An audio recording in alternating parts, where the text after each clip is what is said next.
You know, it might be a little too soon to rule out Ron, even though many in the mainstream media tend to keep doing so. Because if these latest polls mean anything, Ron Paul is still popping. In Iowa, he's almost topping. He's beating out Mitt Romney among the caucus goers. More proof that Ron Paul is anything but a goner, the Republican Texas congressman. Ron Paul on the phone with us right now. Congressman, good to have you. Thank you, Neil. Nice to be with you. You did very well in the debate last night. By the way, on these debates, do you tire of them? You know, I know Fox is a big one. I'll be involved in that one, so I hope the answer is no, you don't tire of them. But do they get to be a little grueling or what? Oh, yeah.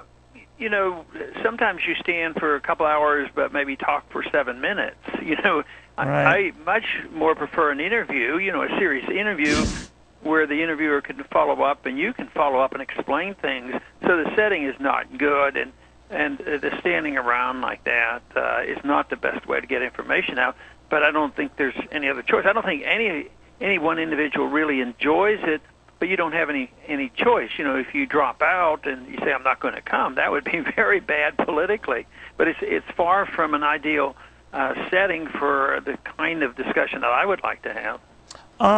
Well, you do speak your mind, Congressman, and that gets your opponents jumping on you for how far you can carry, let's say, the libertarian arguments and no intervention in any foreign conflicts or what have you. But whatever they say, at least when Iowans have been polled, they like what they're hearing. Do you think that it's necessary for you to win Iowa, that that's the best chance for you to state your case, and that placing third or fourth would not be good?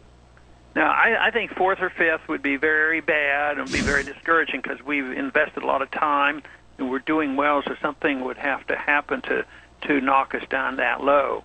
I don't work with the assumption that first is absolutely necessary and that we're on the verge of getting it, because it's going to be tough, even though that's a possibility.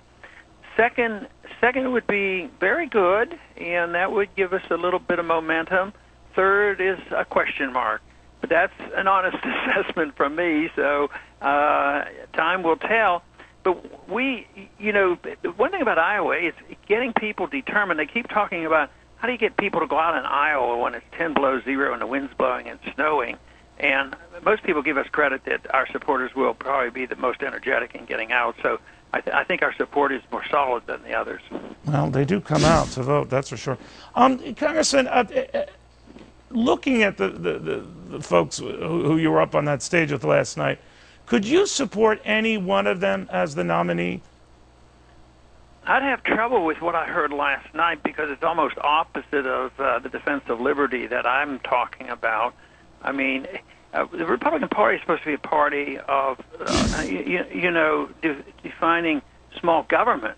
But, you know, when it came to the civil liberties, the Patriot Act, invasion of privacy, the Fourth Amendment, all these things, they wanted more government. And, of course, it's traditional that they wouldn't ever, you know, back off on anything military, even though the Republican Party's had a tradition like this. Certainly not now is the perception that you have to be more militant than the next guy. So, but you don't know how it'll evolve. Sometimes, you know, they change their positions. I'd have to be convinced that their positions have changed. But from what I hear now, I think it'd be very difficult for me to get very enthusiastic about any of them. I think time will tell, and who knows what will evolve. All right, so a good many of them are arguing with your stance on a whole host of issues last night. That's normally the case, but there was a bit of a pile-on, and I'm sure you're used to that. It raises this question again. If they have concerns about you, and you have concerns about them, and that you might not support a number of them if they were the party nominee, would you ever run as a third-party candidate? Well, I don't like to talk in absolutes, so I don't talk in absolutes, but the odds of that happening are so slim that it's very close to an absolute. Well, Rick Perry was here, Congressman, and unequivocal, said absolutely not. That would damage my party. I couldn't countenance it. I wouldn't do it. He said he would support any one of the other candidates, including you, should you become the nominee. Yeah, my trouble is I guess I can be accused of less loyalty to political parties than others. I think political parties are vehicles, and what you believe in and your oath of office and what the principles are of the Constitution and Bill of Rights, that has a higher priority for me. So I put loyalty, to the party down. In Washington, when there's a tight vote and the whip comes around, they want you to change the vote. The ultimate test is, are you or aren't you going to be a team player? It has nothing to do with what you believe in or what your oath of office says, but the question is, will you be a team player? So I've never enjoyed that type of conversation. One time Ronald Reagan asked me to change my vote, and I explained to him I had promised in the campaign to vote a certain way, and I'm sorry, but I wouldn't be able to do it. He was very, very respectful and understood it and didn't try to, intimidate me in any way. So I think that's the way it should be, but unfortunately, the loyalty to the party should be secondary to loyalty to your oath of office. The argument for that, I was raising with Governor Perry, sir, is this. Whatever his differences with the other candidates, including you, I guess, by extension, the far worse alternative would be Barack Obama. So that was where he was coming from. What do you think? Well, I think the rhetoric is different between the two, but if you look at throughout history, Barack Obama has not been loyal to his base. He's trying to neutralize the Republicans by being more militant, and he's really gotten the Republicans in a box, because now that's why they're talking more militant, because he's showing that, boy, he is tough, and he's going to create these wars, and he's going to be a tough guy.